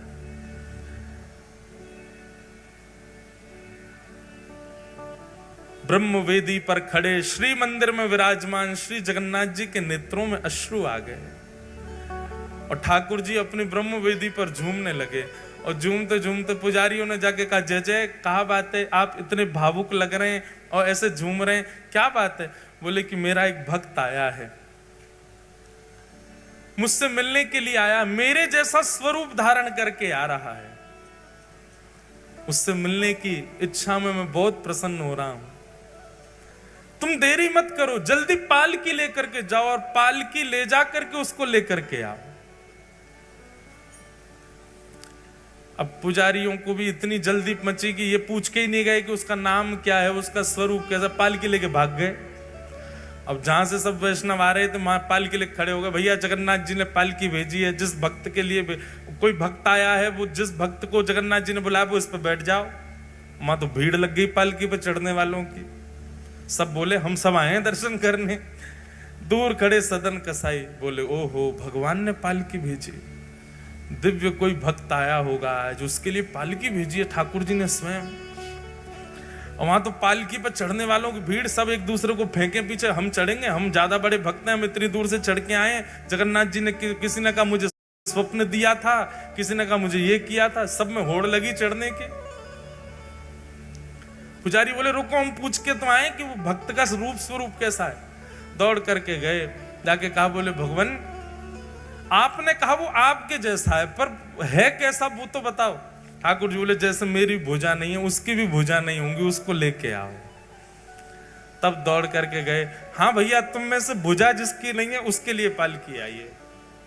अब सब कहें भुजा तो है भैया हमारे। तभी दूर पड़े थे कोने में, वो तो मार्ग पे चल भी नहीं रहे थे, नीचे चल रहे थे, नीचे पड़े सदन कसाई के दोनों भुजा नहीं। पुजारी गए, जाकर के सदन कसाई बोले तुम्हारे लिए पालकी भेजी है ठाकुर जी ने, क्योंकि ठाकुर जी ने संकेत किया मेरे जैसी भुजा है। सदन कसाई तो इतना रोए, बोले कितने भक्त वत्सल, कितने दयालु, कितने कृपालु श्री जगन्नाथ। पालकी पर पहले तो चढ़े नहीं, जबरदस्ती जब चढ़ाया रोने लगे। और जैसे ही श्री मंदिर के सामने जाकर के पालकी से उतारा गया, सिंह द्वार में जैसे प्रवेश करने लगे, पतित पावन भगवान का जैसे दर्शन किया, सदन कसाई वहीं लेट गए। और जैसे ही लेटे, हाँ नाथ, हाँ नाथ, हाँ नाथ कहने लगे। जैसे ही लेट करके अपनी कटी हुई भुजाओं से दंडवत के लिए हाथ ऊपर किए, दोनों भुजाएं प्रकट हो गईं और सदन कसाई अपने पूर्व रूप में वापस आ गए। बोलो जगन्नाथ महाप्रभु की। पुजारी बोले भैया इसको तो कंधा पे उठा के ले चलो, जैसे जगन्नाथ जी को ले जाते हैं वैसे ही जगन्नाथ जी की तरह उठा करके ऊपर ले गए।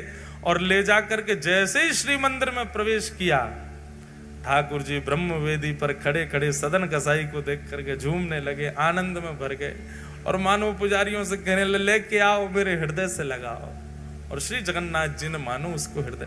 बंधुओं, जगन्नाथ जी एक ही भाव जानते हैं। बाह पसार के खड़े हैं कि मैं सबको गले लगावे खड़ा हूं। कोई लगावे वारो आवे तो सही, कोई वाह भाव से आवे तो सही। श्री ठाकुर जी सबको गले लगाने को खड़े। ऐसे महाप्रभु श्री जगन्नाथ जी सदन कसाई पर कृपा की। अनेक भक्तों के चरित्र हैं, अनेक भक्तों के भाव हैं जिन पर महाप्रभु श्री जगन्नाथ जी कृपा करते हैं। ऐसे जगन्नाथ महाप्रभु के श्री चरणों में हम बारंबार प्रणाम करते हैं।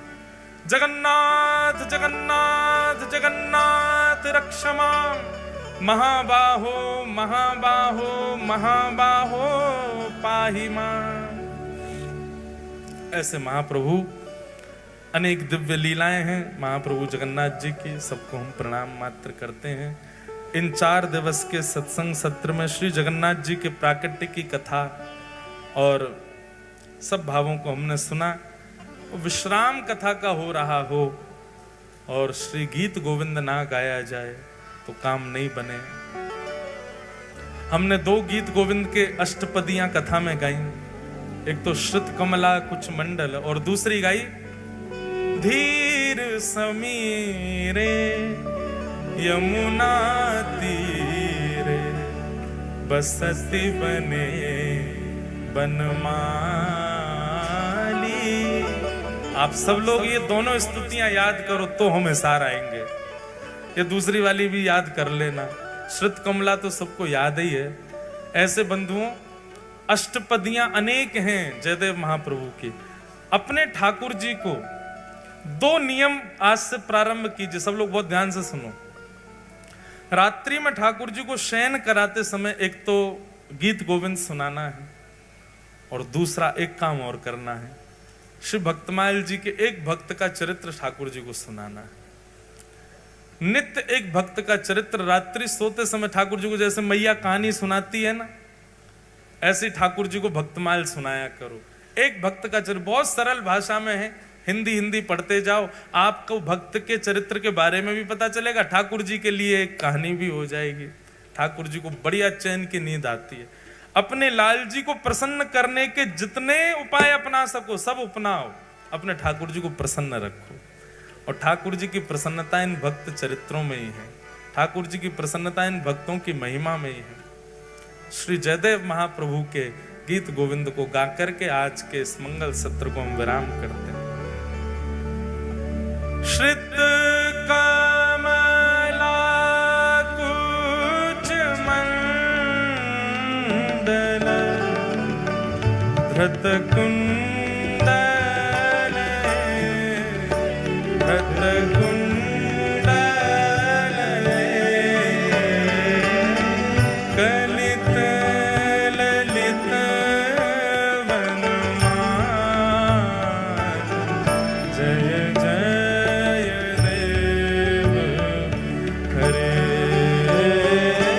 कलित ललित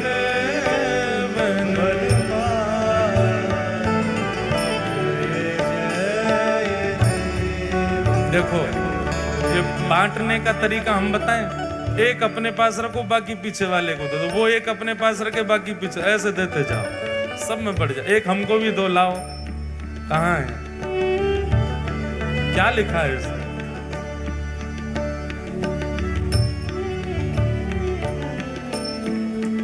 वाह, एक तरफ वृंदावन रसामृत और गीत गोविंद। अब जो सबके पास पहुंच रही हैं, जो नहीं गाएगा उसको बगल वाले की सौगंध है। महाप्रभु जगन्नाथ जी का स्मरण करो। विशाल चकानयन श्री ठाकुर जी, मधुर अधरामृत है, श्याम वरण है, दोनों भुजा उठा करके श्री जगन्नाथ महाप्रभु आलिंगन के लिए खड़े हैं। और वही चिंतन करके श्री जयदेव महाप्रभु के गीत गोविंद को गा करके आज के इस जगन्नाथ रसोत्सव को विराम दें। कलित ललित वनमाल, जय जय देव हरे। कलित ललित वनमाल, जय जय देव हरे। हे दीनमणि वंदन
जित दूषण जित दूषण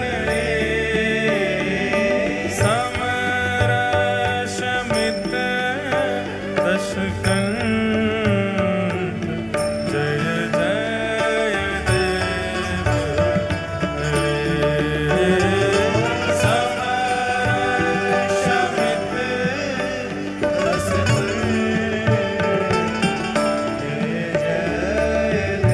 भुजा उठा के गाओ राधे कृष्ण हरि गोविंद गोपाला नंद जी को लाला यशोदा दुलारा राधे कृष्ण हरि गोविंद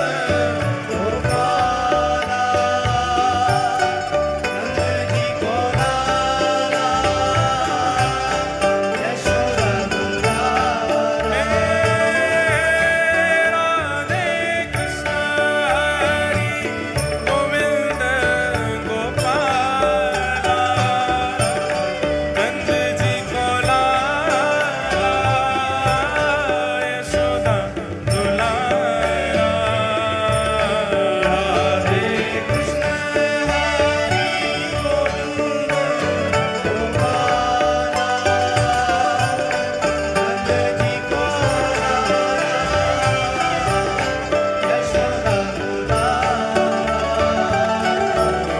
जय जय देव हरे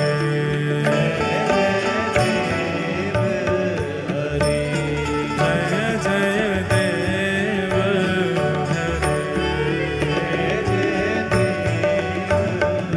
जो गीत गोविंद में अब अगली पंक्ति जो है ना, इस पंक्ति में हमारे श्री गिरधर लाल जी का स्वरूप बताया गया। दर्शन करो। जयदेव महाप्रभु कह रहे हैं अभिनव जलधर सुंदर। बोले जब बादल भरे हुए होते हैं तो कितने सुंदर लगते हैं, वैसे सुंदर श्याम सुंदर खड़े हैं। और बोले कैसे खड़े? बोले धृत मंदर है। गाओ अभिनव जलधर सुंदर धृत मंदर है, धृत मंदर है।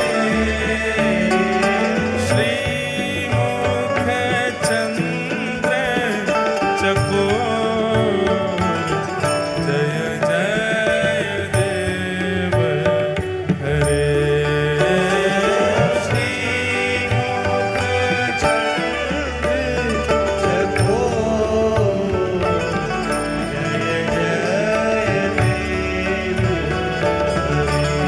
हे श्री राधा मुख चंद्र चकोर जय जय देव हरे।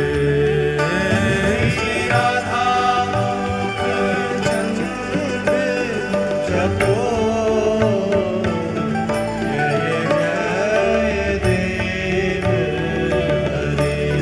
हे तव चरणे प्रणतावयम्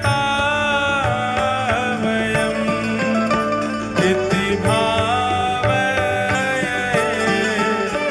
इति भावये। गुरुकुशलं प्रणते जय जय देव हरे। गुरुकुशलं प्रणते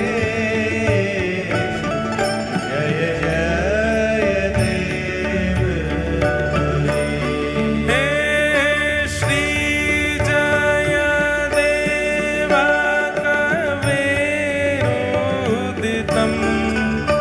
कुरुते मुदं, कुरुते मुदं। मंगल मंजुल गीतं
नेक वेग में बोलो श्री जगन्नाथ महाप्रभु की जय, बलभद्र सुभद्रा मैया की जय, श्री सुदर्शन जी महाराज की जय, नील चक्र की जय, नील माधव भगवान की जय, लीलाचल धाम की जय, साक्षी गोपाल की जय, खीर चोरा गोपीनाथ की जय, टोटा गोपीनाथ की जय, समुद्र नारायण भगवान की जय, जय जय श्री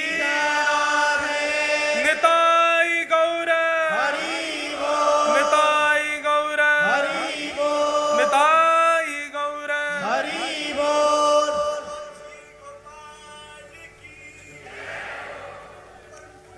आज जय हो। शाम को 6 बजे बधाई उत्सव है। सभी पोशाक, पीली पोशाक उत्सव की धारण करके आइएगा। भैया दिव्यदास जी आपको सुनाएंगे। प्रेम और भाव से अब गाओ। बलभद्र और सुभद्रा संग विराजे ब्रज के नाथ, बलभद्र और सुभद्रा संग विराजे ब्रज के नाथ, हे विराजे ब्रज के नाथ, विराजे ब्रज के नाथ। कैसे? रथ आरूढ़ भये नंद नंदन, रथ आरूढ़ भये, रथ आरूढ़ भये ब्रज चंदन, ब्रज आरूढ़ भये। जय हो। कहलाए जगत के नाथ वृंदावन प्यारो वृंदावन, वृंदावन प्यारो वृंदावन, हे श्री वृंदावन मेरो वृंदावन, रथ आरूढ़ भये नंद नंदन, रथ आरूढ़ भये, हे रथ आरूढ़ भये ब्रज चंदन, रथ आरूढ़ भये। ओ कहलाए जगत के नाथ वृंदावन प्यारो वृंदावन, वृंदावन प्यारो वृंदावन, हे श्री वृंदावन मेरो वृंदावन, वृंदावन मेरो वृंदावन। श्यामा हृदय कमल सो प्रगट्यो, श्यामा हृदय कमल सो प्रगट्यो, श्री राधा हृदय कमल सो प्रगट्यो, और श्याम हृदय गुभार, वृंदावन प्यारो वृंदावन, वृंदावन प्यारो वृंदावन, हे श्री वृंदावन मेरो वृंदावन।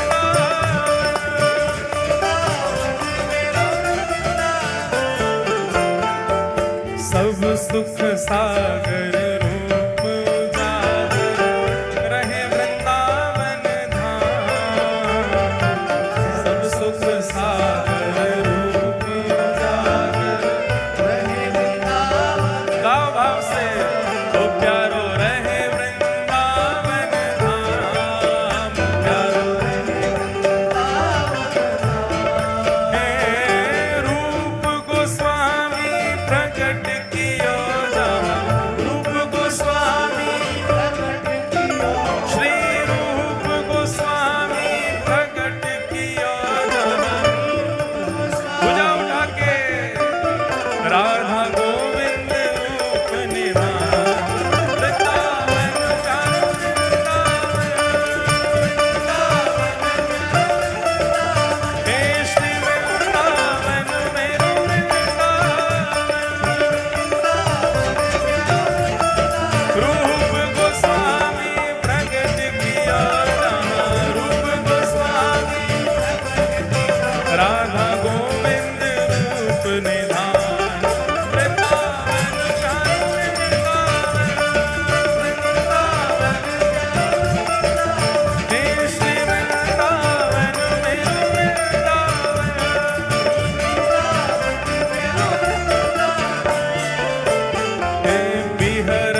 ब्रज जन मन सुख धाम विहरत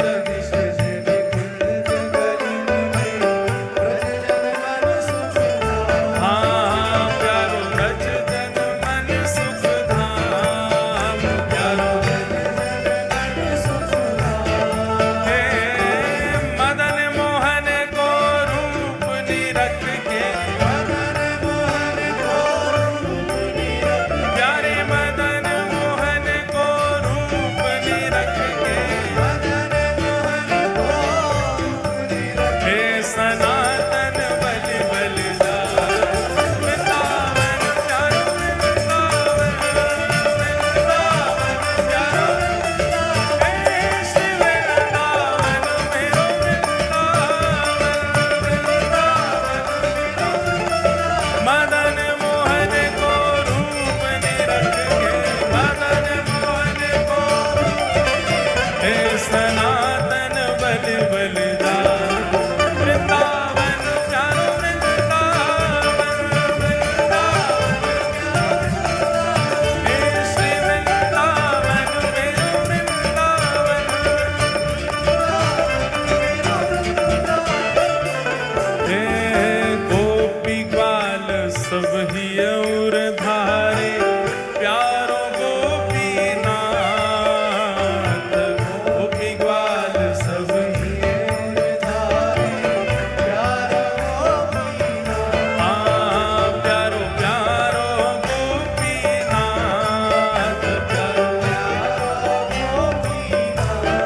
हे मधु पंडित जिन कंठ लगायो मधु पंडित जिन श्री मधुसूदन जिन कंठ लगायो जय हो और है रही जय जयकार वृंदावन प्यारो वृंदावन हे श्री वृंदावन मेरो वृंदावन मधु पंडित जिन कंठ लगायो मधु पंडित जिन और है रही जय जयकार वृंदावन प्यारो वृंदावन हे श्री वृंदावन मेरो वृंदावन श्री गोपाल भट्ट जो की हृदय वेदना प्रगट्यो शालिग्राम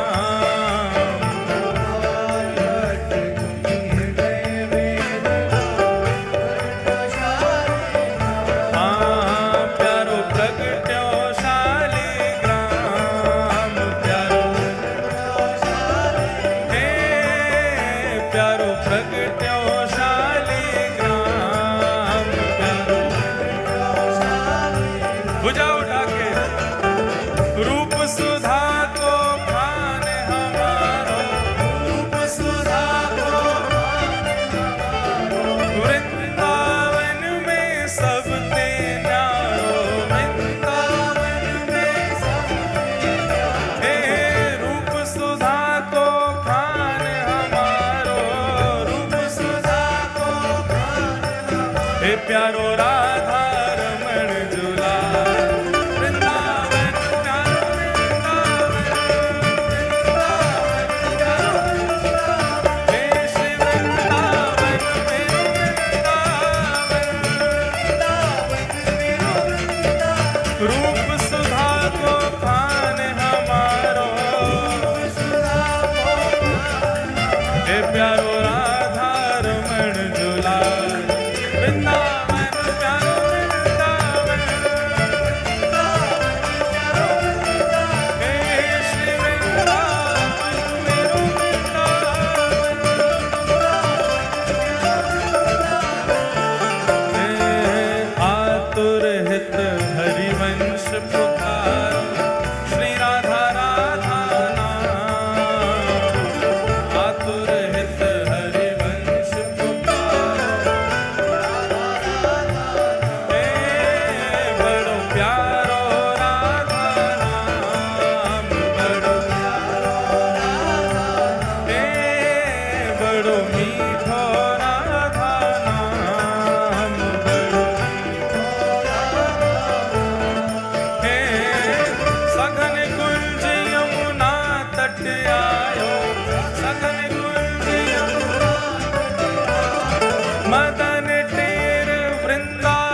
जुगल किशोर को लाड़ लड़ाए, नवल कुंज ही अमान।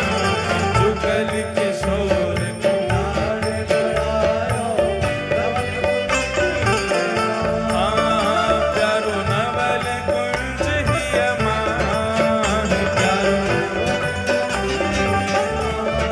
हे कुंजनी कुंजन की रजधारे, कुंजनी कुंजन हे कुंजनी कुंजन की रजधारे, कुंजनी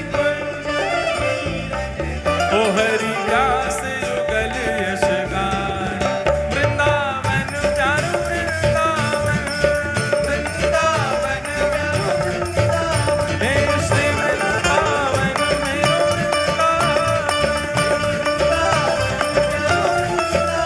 कुंजनी कुंजन की रजधारे, कुंजनी कुंजन ओ हरि व्यास युगल यश गान। वृंदावन प्यारो वृंदावन, हे श्री वृंदावन मेरो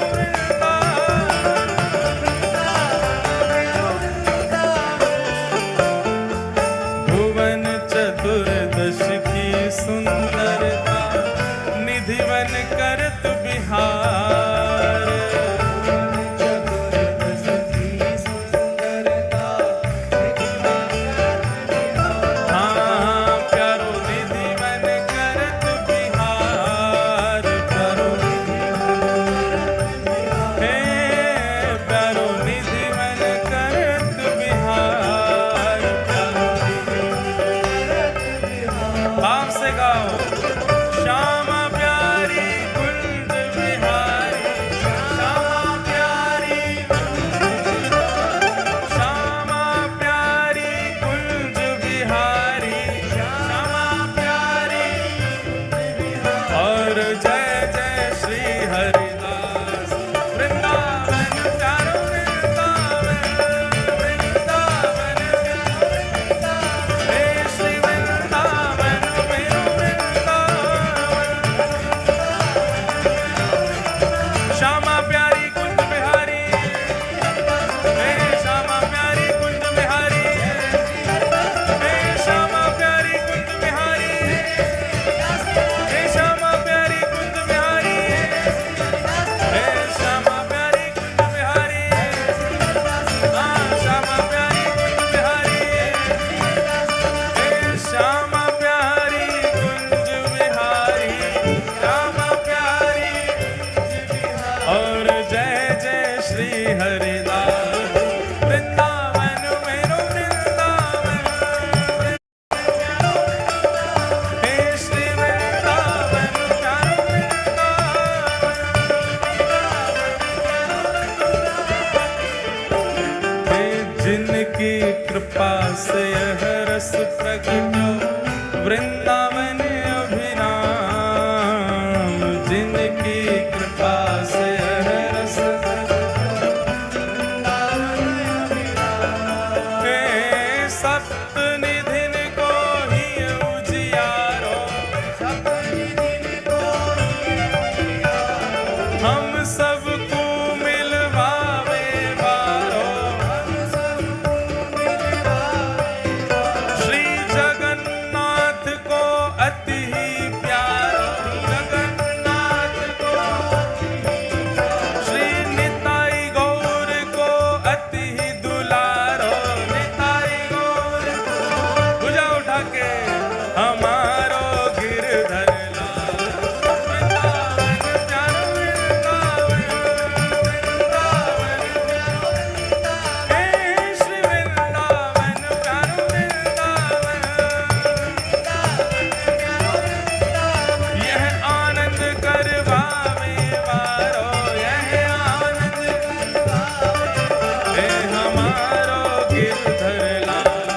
वृंदावन प्यारो वृंदावन, हे श्री वृंदावन मेरो वृंदावन। एक बार और दोहराओ पंक्ति, उत्सव विराम हो रहा है। बलभद्र और सुभद्रा संग विराजे ब्रज के नाम। बलभद्र और सुभद्रा संग विराजे ब्रज के नाथ। विराजे रथ आरूढ़ भये नंद नंदन। रथ आरूढ़ भये नंद नंदन। जय हो कहलाए जगत के नाम। वृंदावन प्यारो वृंदावन प्यारो हे श्री वृंदावन मेरो वृंदावन। नाथ नाथ नाथ भजो नाथ जगन्नाथ। नाथ नाथ नाथ भजो हे नाथ नाथ नाथ भजो नाथ जगन्नाथ। हे लीला चलनाथ भजो नाथ जगन्नाथ। जय जगन्नाथ जय जगन्नाथ। ओ जय जगन्नाथ जय जगन्नाथ। जय जगन्नाथ प्यारो जगन्नाथ। जय जगन्नाथ प्यारो जगन्नाथ। हे निताई गौर राधे श्याम। निताई गौर राधे श्याम। हे निताई गौर राधे श्याम। हे निताई गौर राधे श्याम। हे निताई गौर राधे श्याम। हे निताई गौर राधे श्याम। हे निताई गौर राधे श्याम। हे निताई गौर राधे श्याम। हे निताई गौर राधे श्याम। हे निताई गौर राधे श्याम। हे निताई गौर राधे श्याम।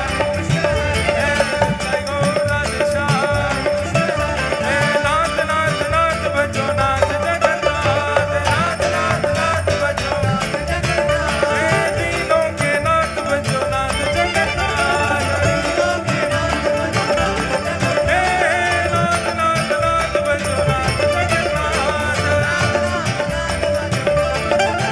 जय जगन्नाथ जय जगन्नाथ। सब लोग मुद्रा बनाओ जगन्नाथ जी की और नेक जैसे